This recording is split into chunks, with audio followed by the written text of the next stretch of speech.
Allah.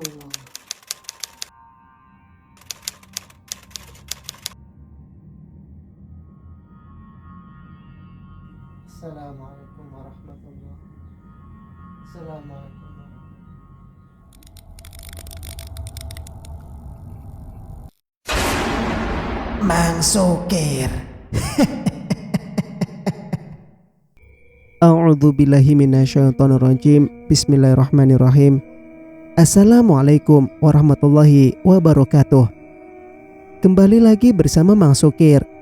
Untuk cerita kali ini, Mang Sukir masih melanjutkan cerita yang sebelumnya, bau anyir di rumah Suwung. Dan tak usah berlama-lama, langsung saja kita ke ceritanya.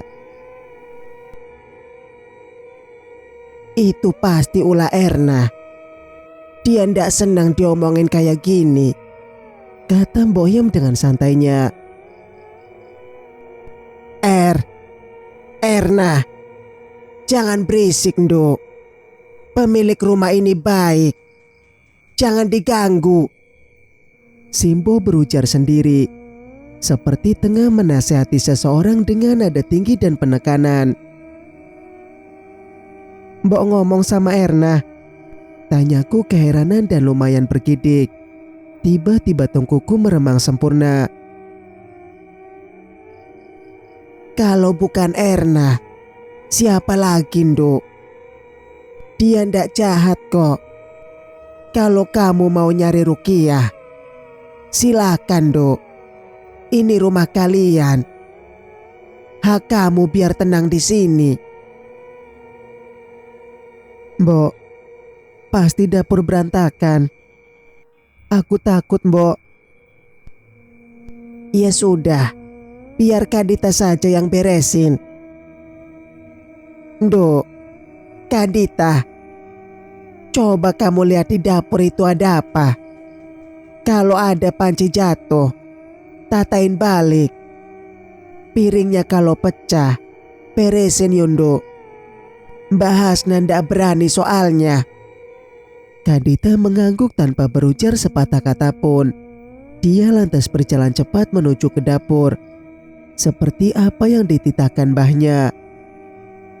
Selang beberapa menit, gadis remaja yang mengenakan kaos lengan pendek juga rok gombrong panjang itu kembali ikut nimbrung dengan kami. Namun, anehnya ada yang berbeda dari Kadita. Setelah kembali dari dapur, langkah Kadita yang tadinya setengah berlari, kini dia terlihat berjalan pelan. Sorot mata yang semula polos seperti balita, kini beralih menetap tajam ke arahku. Kadita seperti orang lain. Nduk, udah beresin semua? Tanya Simbo. Bukannya membalas senyum ramah melebar seperti biasanya, Kadita hanya mengangguk dan melotot ke arah Mbok Yem. Bergantian melotot ke arahku. Kenapa dengan gadis itu? Lapar. Aku lapar, ucap Kadita. Suaranya terdengar serak, bukan lemah lembut seperti saat Kadita kepo menanyakan namaku. Kadita setengah membentak, bahkan terkesan tak sopan pada neneknya sendiri.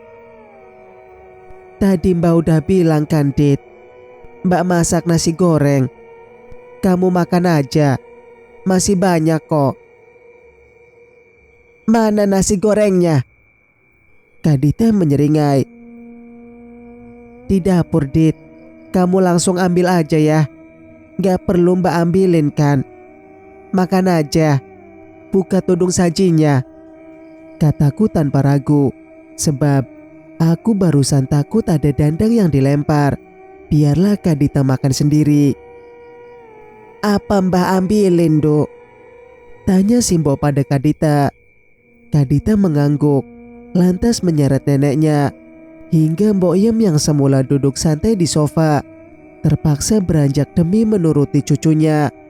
Karena mereka berdua melangkah ke dapur, mau tak mau aku pun harus mengekori mereka.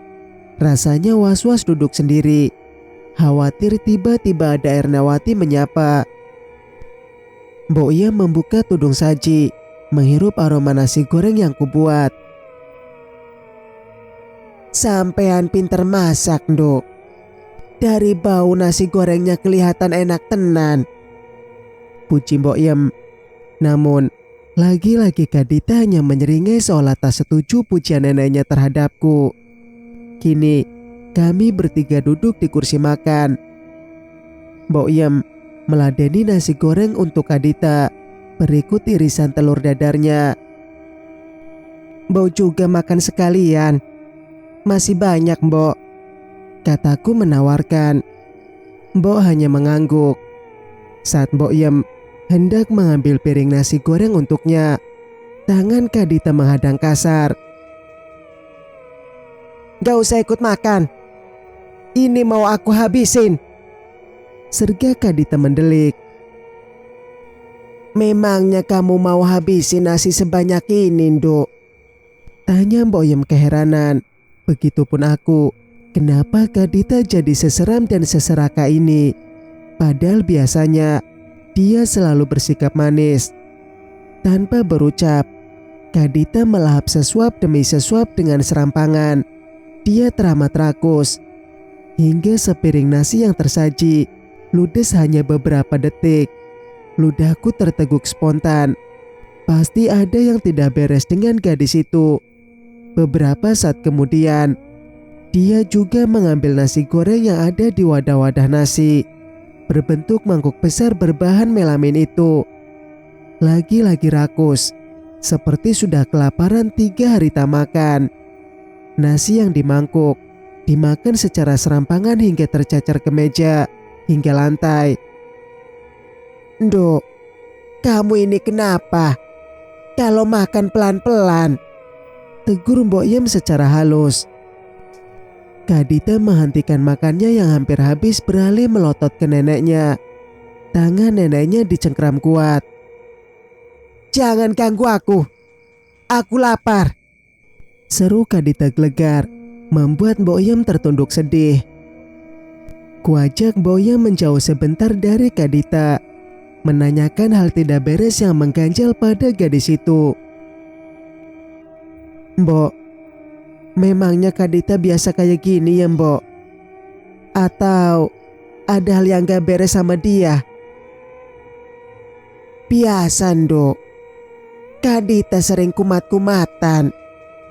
Kadang polos, kadang sopan, kadang teriak-teriak.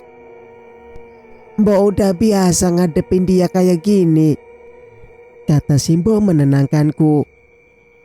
Syukurlah jika tak ada hal yang janggal. Kukira Kak Dita kenapa-kenapa setelah kembali dari dapur tadi. Aku jadi semakin kasihan pada Simbo.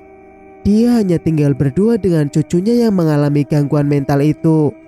Di sini, daripada aku sendirian, lebih baik ada mereka di sini.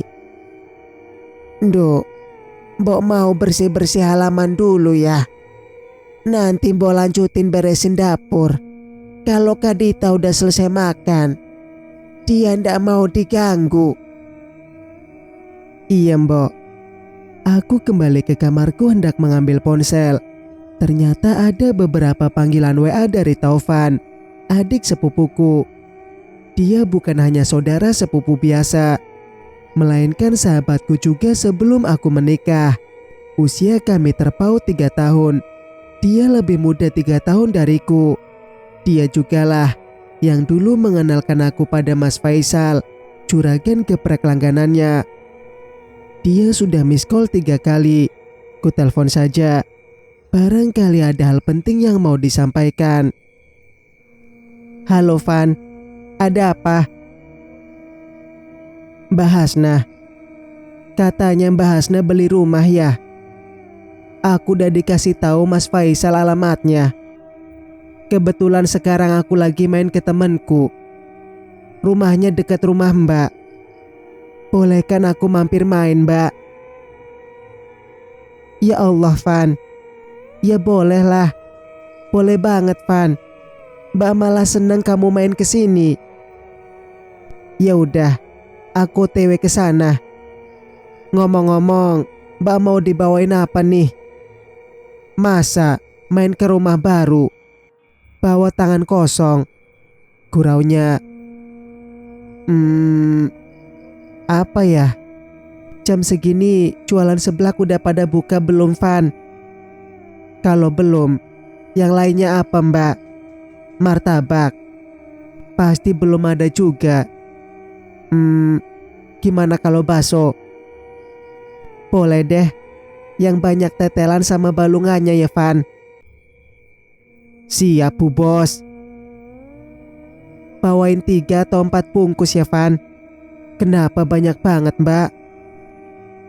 Aku ada pembantu di sini. Sekalian nanti ku ajak makan. Oh, Mbak baik banget. Segitunya mikirin orang. Hehehe. Iya, Van. Kalau nggak ada mereka, aku kesepian di sini, Van. Mas Faisal nggak ngebolehin aku ikut kerja. Nggak apa-apa, Mbak. Itu karena Mas Faisal saking sayang sama Mbak. Istrinya nggak boleh repot. Iya. Udah ya, Mbak. Aku nyari bakso dulu. Oke, Van. Makasih ya. Alhamdulillah. Rasanya bahagia sekali ya Allah. Ada kerabat yang mau mengunjungiku kemari. Sejujurnya aku nelangsa. Manakala kedua orang tuaku bahkan kedua saudaraku tak ada yang menyetujui kami pindah kemari. Hingga mereka tak bersedia berkunjung saat tasyakuran. Apapun pilihan suamiku, sebagai istri aku wajib mendukungnya. Apakah aku salah jika lebih memilih manut pada suamiku? Singkat cerita, kubiarkan Kadita bersikap semau dia. Kurasa dia bukan orang yang membahayakan, meskipun tingkahnya sedikit membuatku janggal sekaligus bergidik ngeri. Taufan datang membawa seplastik bakso. Kupersilakan pemuda itu masuk. Dia langsung memindai sekeliling, penasaran akan rumah baru kami. Alhamdulillah, Mbak. Mas Faisal sama Mbak, pasangan muda yang keren. Baru nikah 2 tahun, udah punya rumah segede ini. Motornya udah ganti mobil juga. Aku ikut senang lihat Mbak bahagia sama Mas Faisal. Iya, Van. Alhamdulillah. Apapun keputusan Mas Faisal, Mbak bakalan manut. Tinggal dimanapun dia ngajak Mbak. Boleh nggak, Mbak? Aku lihat-lihat. Oh, ya boleh dong. Ngomong-ngomong, katanya Mbak punya pembantu. Apa pembantunya ada 2, Mbak? Ada mbah-mbah yang kerja bantuin aku. Dia nggak bisa ninggalin cucunya. Jadi cucunya diajak sekalian. Oh, Taufan hanya mengangguk. Kami bercengkrama sembari menikmati bakso tetelan yang dibawakannya. Ku beri banyak sambal supaya terasa lebih segar. Setelah mengobrol, Taufan berpamit ingin rebahan dan istirahat sejenak. Kusarankan dia untuk ke kamar yang biasa kami gunakan sebagai ruang sholat. Di ujung kamar, ada kasur lantai dan ada kipas angin. Pekerjaan rumah yang belum kukerjakan adalah menyapu halaman depan dan belakang yang rimbun oleh dedaunan yang gugur dari kebun sebelah. Jujur, bukan aku malas menuju ke sana untuk bersih-bersih. Aku hanya takut. Teringat suara orang menyapu tengah malam itu. Bagaimana jika saat aku menyapu, tiba-tiba makhluk itu menggangguku? Jadi, biar Mbok Yem saja yang menyapu. Toh dia kami bayar untuk bekerja. Kadita selalu mengekori kemanapun neneknya pergi. Ya memang seperti itulah dia yang kulihat sehari-hari. Terserah, tak mengapa. Keberadaan mereka membuatku sedikit lebih tenang dari hawa sunyi kesendirian. Sepertinya Taufan telah beristirahat di kamarnya. Kamu siapa? Ngapain kamu masuk kamar ini? Gak sopan. Teriak Taufan tegas hingga terdengar menggema di ruangan lain. Mbak Hasnah, Mbak. Pekiknya lagi hanya mengenakan celana jeans panjang tanpa mengenakan kaos. Di bahunya tersampir handuk. Sepertinya dia baru saja mandi dan hendak berganti pakaian. Ada apa, Van? Mbak, itu cewek aneh. Ngapain masuk kamar aku? Astagfirullah. Taufan geram bercampur sungkan mengadu padaku yang masih asik membaca novel di ruang tengah. Kak Dita, masuk kamar kamu. Mataku spontan terbelalak mendengar aduan Taufan. Iya, aku barusan habis mandi, mau ganti baju. Tiba-tiba cewek rambut kepang itu masuk, mau godain aku, Mbak. Dia gancen banget, gak sopan. Kepalaku semakin memanas mendengarnya. Taufan baru menginjakan kaki kemari. Kenapa Kak Dita yang kukira polos jadi seberani itu? Mbok Yem, panggilku dengan suara gelegar. Mungkin Simbo masih mencuci aneka selimut, juga karpet tebal milik kami yang belum sempat kucuci. Tak seberapa lama, Mbok Yem tergopoh-gopoh menghampiriku, disusul Kak Dita yang melangkah kemari dengan tatapannya yang tajam dan sangar itu. Ada apa, Nduk? Tanya Mbok Yem. Mereka siapa sih, Mbak? Taufan memandang Kak Dita dan Mbok Yem dengan tatapan emosi. Dia benar-benar merasa tak nyaman akan tingkah Kak Dita. Sebentar, Van. Biar Mbak bicara dulu sama Mbok Yem. Mbah, lain kali ajari cucunya sopan santun ya. Masuk kamar orang, tangannya grepe-grepe. Dasar cewek aneh. Dikira aku cowok apaan? Kalau dia ngapa-ngapain sama aku, entar bisa-bisa aku yang dikira melakukan pelecehan seksual. Padahal dia yang doyan. Cerocos Taufan tanpa jeda. Sementara Mbok Yem menatap kami serba canggung, sedangkan raut wajah Kak Dita tetap datar. Aneh, tanpa ekspresi bersalah sedikit pun. Dia justru tersenyum sendiri. Senyumnya mengisyaratkan senyum kemenangan. Aneh sekali, benar-benar aneh. Untung saja sepupuku adalah laki-laki yang mampu menjaga diri dari godaan Kak Dita. Andai saja Taufan seperti anak laki-laki nakal di luaran sana yang tak mau melewatkan kesempatan, pastilah dia akan melakukan hal-hal yang melanggar norma dengan cucu Mbok Yem di rumahku ini. Maafin cucu saya ya, Mas. Dia anaknya Aga. Kalimat Mbok Yem terjeda. Dia menunduk merasa bersalah akan hal ini. Namun anehnya tatap mata Kak Dita justru kian genit memanja ke arah Taufan. Menggelikan sekali. Sebenarnya anak ini kenapa? Mungkinkah dia tak sepolos yang kukira? Jika ini dibiarkan berlarut-larut dan mereka tetap berada di sini, bisa-bisa gadis yang katanya mengalami gangguan mental itu menggoda suamiku juga. Tidak, astagfirullah, tidak akan kubiarkan hal itu terjadi. Aku berbisik pelan ke telinga Taufan. Van, gadis itu agak... Semoga Taufan paham maksudku. Dia membalas dengan bisikan pula. Kayaknya enggak, Mbak. Dia beneran ganjen. Pas aku mau pakai kaos, tiba-tiba dia datang, memeluk dari belakang, terus grepe-grepe badan aku. Aku risih, Mbak.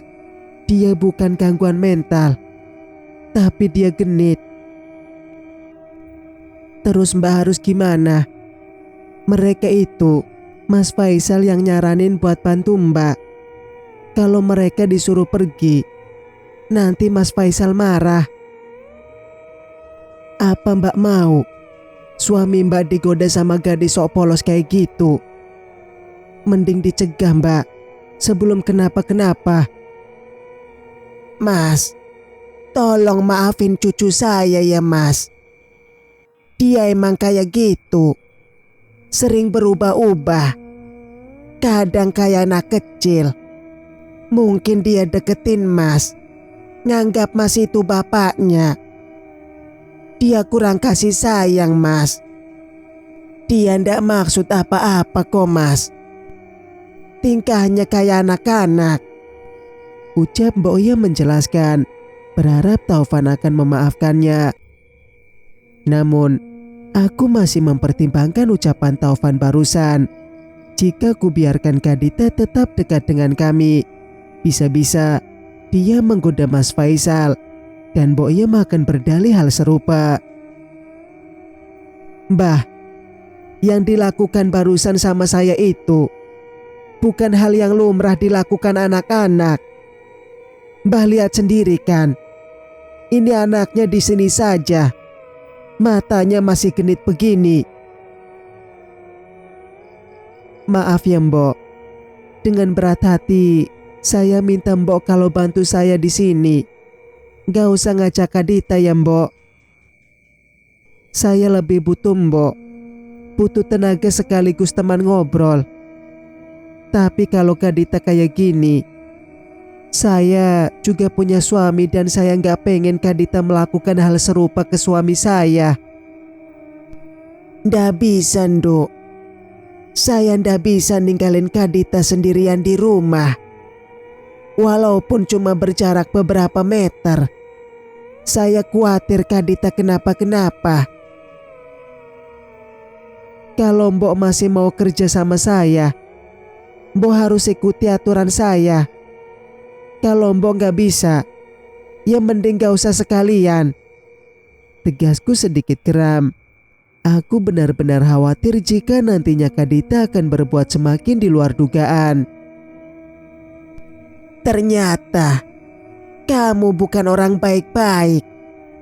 Aku ndak kerja sama kamu, juga aku masih bisa tetap hidup. Ayo Nduk, Kak Dita, kita pulang. Ndak usah kesini lagi. Biarin dia kesepian sendirian di rumah ini. Mbok Ia menatap geram dan menyeret paksa lengan kanan Kak Dita yang masih tampak cengengesan. Kedip-kedip mata ke arah Taufan. Kugelengkan kepala berulang kali menanggapi kekonyolan mereka. Kenapa justru mereka yang playing victim? Bukankah aku sudah memberi opsi teraman? Mbok Ia di sini tanpa cucunya. Kuhela napas setelah mereka melayang pergi. Setelah Taufan tak ada di sini, pasti aku akan sendirian lagi. Aneh amat Mbak Simbah itu. Udah tua, sewot. Harusnya dia ngakuin kesalahan cucunya. Introspeksi diri. Toh Mbak udah kasih opsi baik-baik gak mecat dia. Ngapain dia nyolot kayak gitu? Aneh. Taufan menggelengkan kepalanya berulang kali. Keheranan. Dia saking sayangnya sama cucunya Van. Tahu dah, Mbak puyeng, perlu healing. Mbak pengen pulang ke rumah ibu malam ini. Sebenarnya Mbak udah gak betah di sini Van. Tapi demi menghargai Mas Faisal, Mbak tetap bertahan. Kataku memulai sebuah curhatan. Ingin meluapkan semuanya segala unek-unek yang tertahan pada Taufan. Emangnya kenapa sama rumah ini Mbak? Taufan mulai menyimak dengan seksama. Kita jalan keluar aja ya Van. Nanti Mbak ceritain semuanya. Sekalian Mbak pengen healing, biar gak sumpek. Kalau kayak gini terus, Mbak bisa-bisa stres di sini. Ya udah deh, Mbak siap-siap. Ayo jalan. Nanti pulangnya langsung aku anterin ke kios ya. Biar Mbak pulang sama Mas Faisal. Aku balik ke rumah. Jangan Van. Sebenarnya Mbak malam ini pengen nginep di rumah ibu. Tapi pasti Mas Faisal gak ngizinin. Terus Mbak mau ke rumah Bude diam-diam, minta anterin aku tanpa pamit suami. Ya gak boleh lah Mbak. Udah deh, pokoknya kita keluar dulu. Nanti Mbak ceritain semua. Gak enak kalau cerita di sini. Mbak berasa kayak diawasi. Diawasi siapa, Mbak? Bukannya udah gak ada orang selain kita di sini. Si Mbah sama cucunya yang mesum itu kan udah pergi. Pokoknya ada deh. Lekas kuseret lengan Taufan. Lantas keluar rumah dan mengunci pintu agar obrolan tak berlarut-larut di sini. Singkat cerita, Taufan mengajakku ke sebuah kafe kekinian yang tak terlalu ramai. Tempatnya nyaman dan terdapat view menghadap persawahan. Menunya pun harganya terjangkau dan variatif. Aku memesan teh tarik, sedangkan Taufan memesan kopi susu. Sedangkan kudapan untuk menemani ada roti bakar dan kentang crispy. Mbak, sebenarnya ada apa sih sama rumah Mbak? Tanya Taufan memulai obrolan seusai menyeruput wedang kopinya. Kuhela napas dalam-dalam sebelum meluapkan semuanya. Rumah yang kami tempati itu angker, Van. Hah? Kuanggukan kepala berulang kali, mengiyakan. Kalau angker, kenapa dibeli, Mbak? Mbak gak cross-check info dulu ke sekitar? Apa Mbak digangguin makhluk halus? Gini, Van, kamu tahu sendiri kan, kalau Mas Faisal sebenarnya gak kerasan pas kami masih serumah sama orang tua. Mendengarnya Taufan mengangguk, menelaah. Mas Faisal beli rumah itu pas lihat postingan dijual beli rumah di Facebook. Harganya terjangkau, terus lokasinya juga gak terlalu jauh dari tempat kerja. Di awal gak ada yang janggal, tapi pas sudah tinggal di sana, aku nyium aroma aneh, Van, tiap pagi sama sore. Aroma aneh gimana, Mbak? Taufan membelalakan sepasang matanya secara sempurna. Kadang busuk kayak bangkai, kadang anyir kayak darah binatang, kadang campur pesing kayak bau WC yang gak pernah dibersihin, Van. Ngeri, Mbak. Selain itu, ada kejadian aneh apa lagi, Mbak?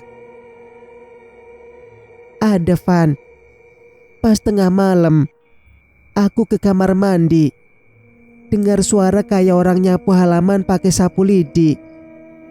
Gak masuk akal sama sekali kan? Masa tengah malam ada orang nyapu di kebun sepi gitu? Terus, apa lagi, Mbak? Pas Mbak masak, pas Mbak nyapu, pokoknya pas aktivitas apapun sendirian, rasanya kayak ada yang ngawasi. Padahal di rumah cuma ada aku. Sebelum Mas Faisal minta Mbok Yem kerja bantuin aku. Taufan mendesis kecil. Berarti beneran angker, Mbak. Udah berani kayak gitu penghuninya. Gak cuma itu, Van. Mbak juga mimpi buruk. Tapi mimpi itu belum bisa Mbak ceritain ke siapapun. Jangan ceritain kalau Mbak belum nyaman buat cerita. Selain itu, apa ada lagi, Mbak? Ada, Van, tentang Kadita. Kadita, cewek mesum yang grepe-grepe aku itu. Ngapain dia, Mbak? Emang gak bener tuh anak. Tampangnya doang yang polos. Taunya... Bentar, Van, Mbak jelasin dulu. Oke, Mbak. Sepertinya Taufan amat geram dengan kejadian di kamar itu. Dia hampir saja kehilangan kepercakaannya gara-gara gadis polos yang mungkin sedang dalam keadaan tak sadar alias di bawah kendali makhluk halus, mengingat tingkahnya yang begitu drastis. Kadita yang Mbak kenal pas awal menempati rumah, dia gak kayak gitu, Van. Dia gak ganjen dan kecentilan kayak yang kamu lihat. Hah? Kuanggukan kepala untuk kesekian kalinya. Bersambung, nantikan kelanjutannya di video berikutnya.